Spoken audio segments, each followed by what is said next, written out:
नमस्कार, मैं अंजना और आप देख रहे हैं भारत की खबर। आइए बढ़ते हैं आज की बड़ी खबर की ओर।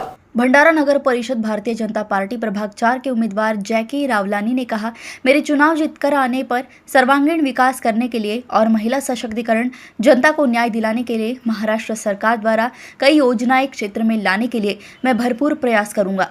मैंने अपने पिछले 10 वर्षों के राजनीतिक कार्यकाल में कई सामाजिक कार्य और समाज सेवा के रूप में अनेक कार्य किए हैं, जिससे मुझे जनता का भरपूर समर्थन मिल रहा है। उन्होंने जनता से अपील की, बीजेपी के नगराध्यक्ष सहित सभी नगर सेवक को चुनाव जिताकर भंडारा के विकास का मार्ग सशक्त करें। चुनाव आते ही कई विपक्षी आरोप प्रत्यारोप करते हैं, उसमें ध्यान न देते हुए भंडारा के भविष्य की चिंता करना चाहिए। हमारे भंडारा में खासदार व आमदार कांग्रेस व शिवसेना का होने से भंडारा का विकास नहीं हो रहा है। और नमस्कार करके आप आंसर दीजिएगा।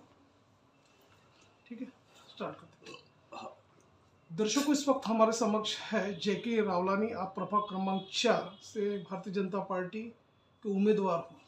सर, जैसे कि अभी हम सभी जानते हैं कि ये लास्ट स्टेज में अभी इलेक्शन आ चुका है, कई तरह के आपके जनसंपर्क अभियान आपकी शुरू है। तो आप ये बताइए कि जो भारतीय जनता पार्टी के जो आप उम्मीदवार हो, तो आपने किस तरह से विकास का विजन रखा हुआ ये भंडारा नगर परिषद में, उस बारे में आप बताइए।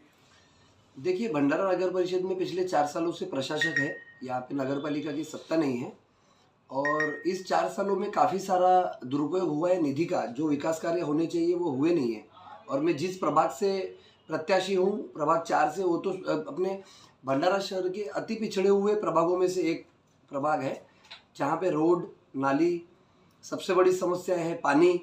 और हमारे एरिया में लोगों को खुद के मालकी हक के घर नहीं है, सरकारी पट्टे उनको मिले हुए नहीं हैं। तो मेरा पहला विज़न यही है कि कैसे मेरे उस पूरे प्रभाग में पूरे सभी व्यक्तियों को उनके मालकी हक के पट्टे दिलाए जाए, पानी, साफ पानी पीने की उनकी व्यवस्था हो जाए, पीने का पानी उनको मुबलक प्रमाण में मिले। उसके अलावा रोड और नालियों की जर्जर अवस्था है, उसको सुधारा जाए। यही मेरी प्रमुख उसमें पूरी ये है कि पहले हमें वही उसी चीज़ों को सुधारना है। जैसे कि हम सभी जानते हैं कि जैसे चुनाव है तो एक राजनीतिक सरगर्मियाँ बड़ी है, चर्चाओं का बाजार भी गर्म है।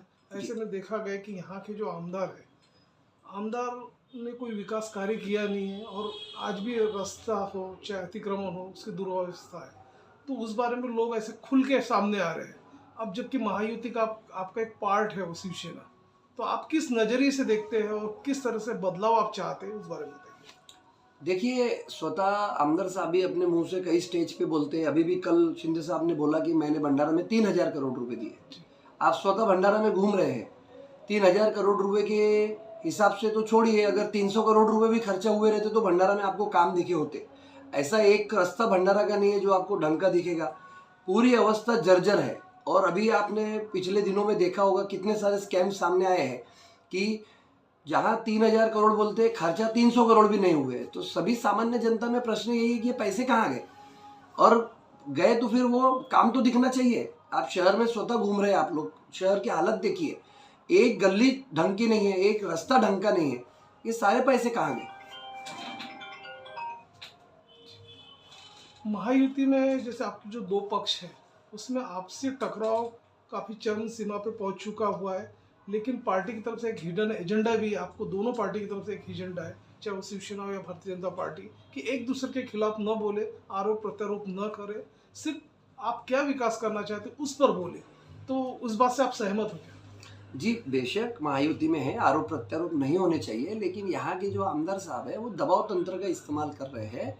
वो पुलिस प्रशासन पे अपने आमदनी का प्रभाव डाल के गलत तरीके से हमारे प्रत्याशियों पे कार्रवाई करने की उन्होंने काम किया। हाल ही में उन्होंने, हमारे एक प्रत्याशी है, उनकी पत्नी जो प्रत्याशी है, उनको घर से रात के 1 बजे पुलिस के मार्फत उठाया।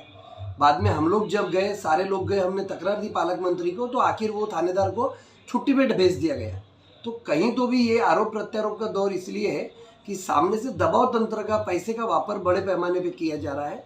गलत तरीके से राजकीय फायदा उठाने की कोशिश करके लोगों को डराया धमका जा रहा था। अब उसका विरोध तो करना पड़ेगा, चाहे युति में है तो क्या हुआ, गलत को गलत तो बोलना पड़ेगा। मुख्य मुकाबला आप दोनों पार्टियों के बीच ही हो रहा है, और सभी की नज़र और निगाहें इस पॉलिटिकल समीकरण पर चल रही है। तो आप ये बताइए, किस तरह के आप लोगों की एक रणनीति है, और किस तरह से आपके जो मोहरे है वो आप अपने चाल चलने वाले हो, या आप लोगों को विजयश्री मिल सकती है, तो किस तरह की रणनीति है? देखिए, एक तो मैं एक चीज़ बताना चाहता हूँ, पॉलिटिकल आप एनालिसिस कीजिए भंडारा का, तो शिवसेना से कोई मुकाबला नहीं है।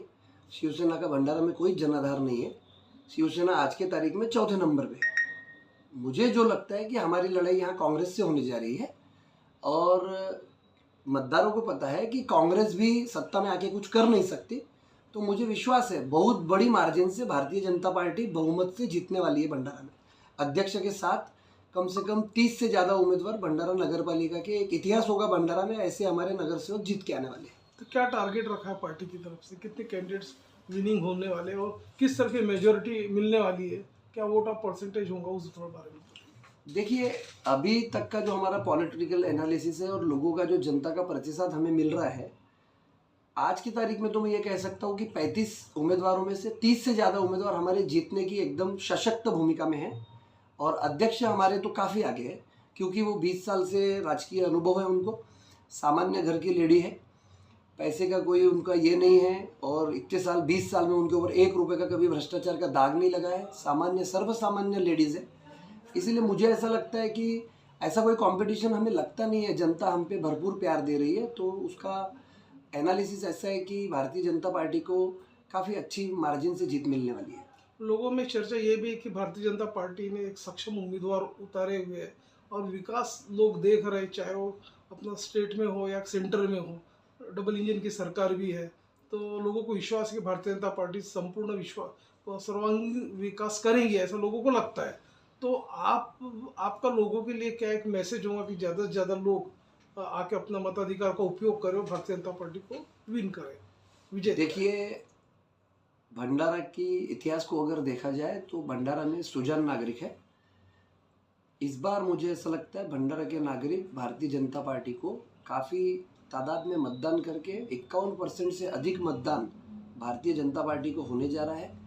मैं भंडारा की जनता से एक ही अपील करना चाहता हूँ कि कांग्रेस सत्ता में नहीं है। हमने 1.5 साल पहले हमने एक खासदार चुना कांग्रेस का, जिसने भंडारा में कहीं 1 लाख रुपए का निधि नहीं दे पाए। निष्क्रिय ऐसे खासदार वो साबित हुए हैं।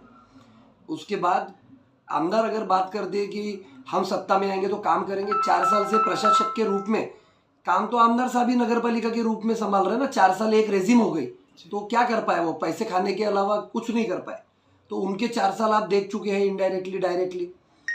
भारतीय जनता पार्टी एकमात्र ऐसा पक्ष है जहाँ लोकतंत्र जिंदा है। देवेंद्र जी का जो कारभार है एकदम सटीक है। वो भ्रष्टाचार से सबसे ज़्यादा अगर किसी की अगर लड़ाई होगी तो मुझे लगता है कि देवेंद्र फडणवीस जी की है। इसलिए भंडारा की जनता सुजान है। मैं सबसे अपील भी करना चाहूँगा कि 35 पूरे उम्मीदवार और नगराध्यक्ष को भंडारा की जनता भरपूर साथ समर्थन और प्यार देके भारी मतों से विजयी बनाए। यही मैं सबसे निवेदन करूँगा। थैंक यू, बहुत शानदार, आपने काफी अच्छा अपील भी किया। अब तक के लिए बस इतना ही। फिर मिलते हैं कैसी ही बड़ी खबर के साथ। तब तक के लिए नमस्कार और देखते रहिए भारत की खबर। अगर आपको वीडियो पसंद आई हो तो इसे लाइक करें व शेयर करें। ऐसे लेटेस्ट अपडेट पाने के लिए बेल आइकन को प्रेस करना ना भूलें। अगर आप हमें फेसबुक या फिर इंस्टा के माध्यम से देख रहे हैं तो हमारे पेज को फॉलो जरूर करें। धन्यवाद।